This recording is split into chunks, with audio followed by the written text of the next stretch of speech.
ৰিপুণ বৰা ডাঙৰীয়া মুখ্যমন্ত্ৰী প্ৰাৰ্থী হ'লে ভাল আৰু ৰিপুণ বৰা সদায় কংগ্ৰেছৰ সভাপতি হৈ থাকিলে ভাৰতীয় জনতা পাৰ্টিৰ কাৰণে ভাল। কেন্দ্ৰত ৰাহুল গান্ধী আৰু ৰাজ্যত ৰিপুণ বৰা ডাঙৰীয়া থাকিলে আমি আৰু বেলেগ চিন্তা কৰিব ইমান দৰকাৰ নাই। আমি ৰাজহুৱা ৰাইজৰ চকুত সকলো ৰাইজক লৈ পেলাই আমি মিটিং কৰি আছোঁ আৰু তেওঁ গোপনে গোপনে মিটিং কৰক, খুব ভাল কাম কৰিছে তেওঁ। আমি ৰাজহুৱা ৰাইজৰ চকুত সকলো ৰাইজক লৈ পেলাই আমি মিটিং কৰি আছোঁ আৰু তেওঁ গোপনে গোপনে মিটিং কৰক, খুব ভাল কাম কৰিছে তেওঁ সেই গোপনে গোপনে মিটিং কৰি থাকিলে আমি ভাল পাওঁ আৰু আমাক তেওঁ ৰাজহুৱা সভাবিলাক কৰাত সহায় কৰি থাকিব লাগে।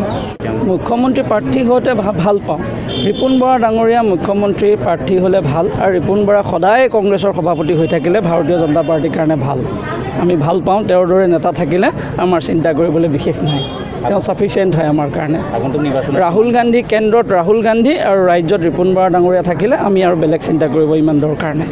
আমি গহপুৰখনটো পামেই, তাৰ উপৰিও অন্যান্য আমি 100+ বুলি কৈছোঁ, আমি 100+ লক্ষ্য আমি উপনীত। ND24